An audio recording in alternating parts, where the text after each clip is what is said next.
Assalamualaikum warahmatullahi wabarakatuh. Jumpa lagi bersama saya Rizky Kanagraha dalam mata pelajaran sosiologi. Kali ini kita akan membahas mengenai penyimpangan sosial. Langsung saja kita ke definisi dari penyimpangan sosial. Penyimpangan sosial adalah tingkah laku yang tidak mematuhi norma sosial dari suatu kelompok atau dari suatu masyarakat, ataupun kelakuan yang melanggar ketentuan-ketentuan yang diinstitusikan, yaitu ketentuan yang disepakati sah dalam suatu sistem sosial. Selanjutnya, ada pengertian penyimpangan sosial menurut para ahli. Yang pertama dari Robert M.Z. Lawang. Dari Robert M.Z. Lawang, penyimpangan sosial adalah semua tindakan yang menyimpang dari norma-norma yang berlaku dalam suatu sistem sosial dan menimbulkan usaha dari mereka yang berwenang dalam sistem itu untuk memperbaiki perilaku tersebut. Selanjutnya yang kedua dari Bruce J. Cohen. Dari Bruce J. Cohen mengemukakan bahwa perilaku menyimpang merupakan setiap perilaku yang tidak berhasil menyesuaikan diri dengan kehendak-kehendak masyarakat atau kelompok tertentu dalam masyarakat. Selanjutnya dari Surjono Sukanto. Dari Surjono Sukanto berpendapat bahwa perilaku menyimpang dapat dimaknai sebagai kecenderungan untuk menyimpang dari suatu norma atau tidak patuh terhadap norma tertentu. Yang keempat dari Edwin M. Lemert. Dari Edwin M. Lemert, penyimpangan sosial itu bersumber dari adanya proses labeling atau pemberian julukan, cap, etiket, atau merek yang negatif atau menyimpang yang diberikan ke masyarakat kepadanya.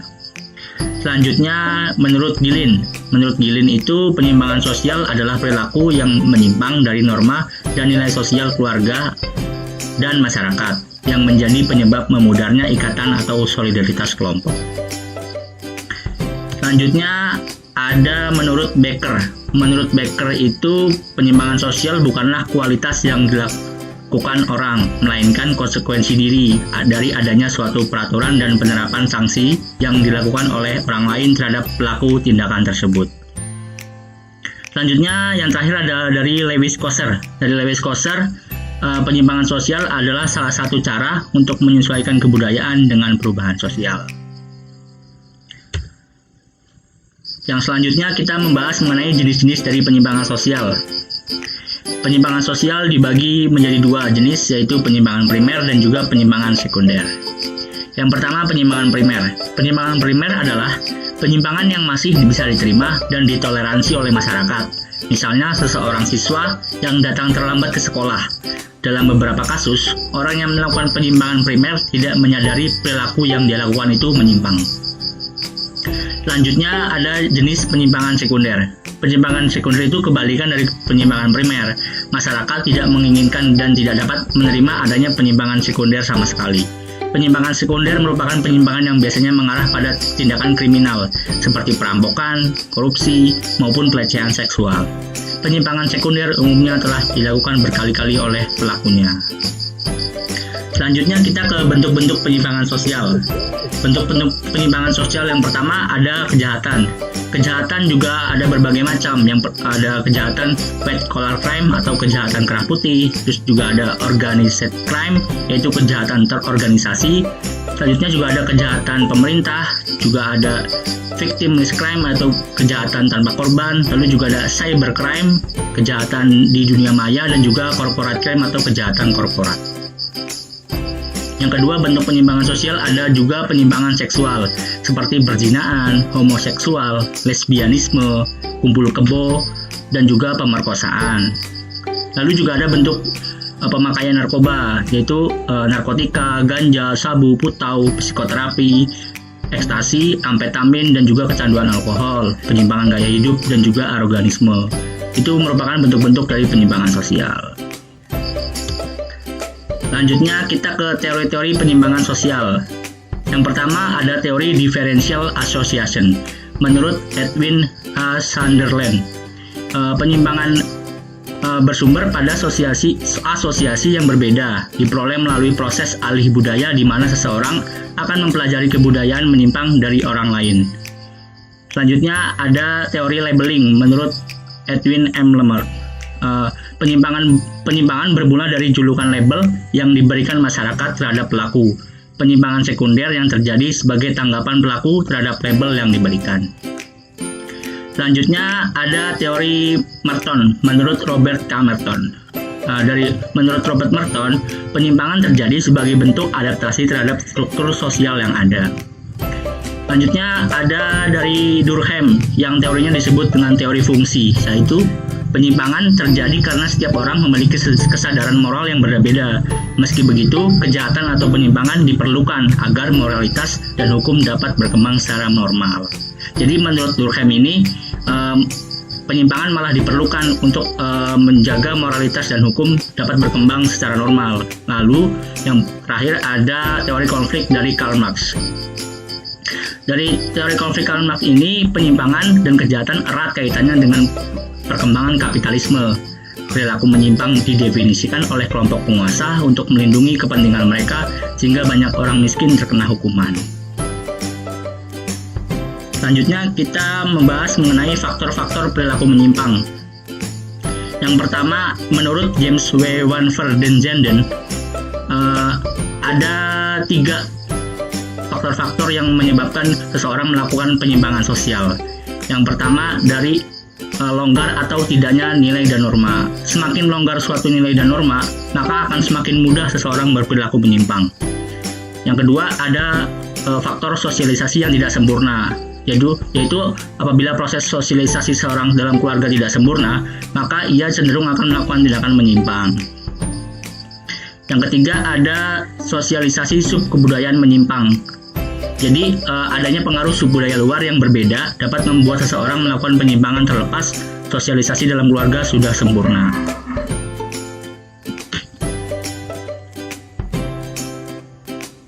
Selanjutnya kita membahas faktor-faktor perilaku menyimpang menurut Cesare Lombroso. Menurut Cesare Lombroso, ada 3 faktor-faktor yang mempengaruhi seseorang melakukan perilaku menyimpang. Yang pertama ada faktor biologis. Orang yang memiliki ciri fisik tertentu cenderung diberi stereotip terkait perilaku menyimpang.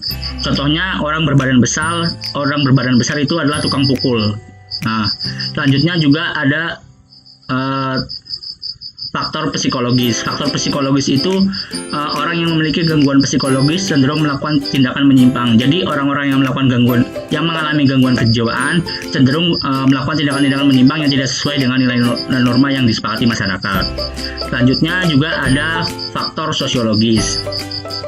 Faktor sosiologis itu perilaku menyimpang itu dapat terjadi ketika terpengaruh dari lingkungan sekitar. Jadi tidak berasal dari diri sendiri, tapi juga berasal dari lingkungan sekitar. Gitu. Selanjutnya kita membahas mengenai pencegahan atau solusi penyimpangan sosial. Yang pertama, kita bisa berdasarkan sifat cara mencegah atau solusi penyimpangan sosial itu ada preventif dan juga represif. Yang pertama preventif. Preventif itu pengendalian sosial yang dilakukan sebelum terjadinya pelanggaran. Jadi contohnya seperti himbauan, ajakan itu dilakukan sebelum pelanggaran itu terjadi gitu.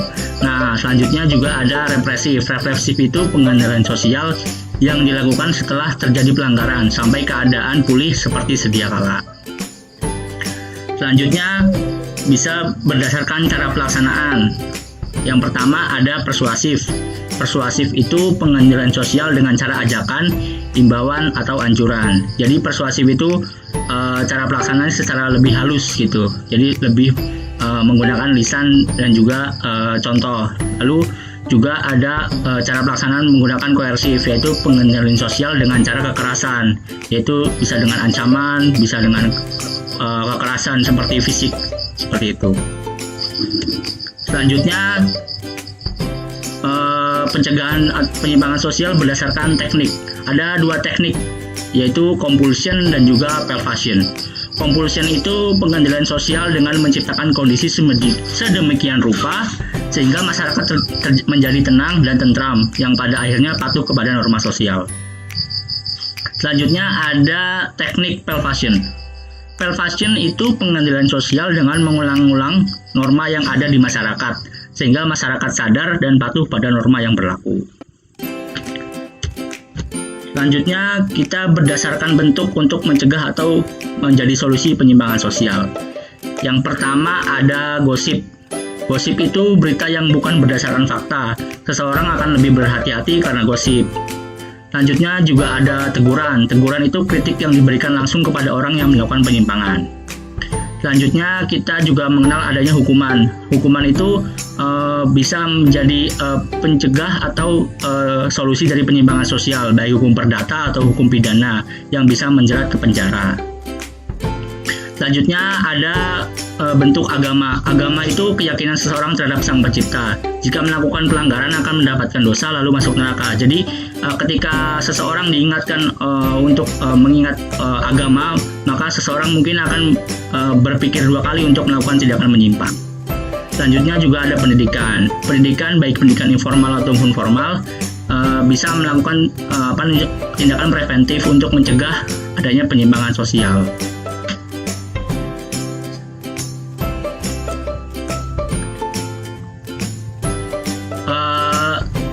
Sudah, alhamdulillah selesai materi dari penyimpangan sosial.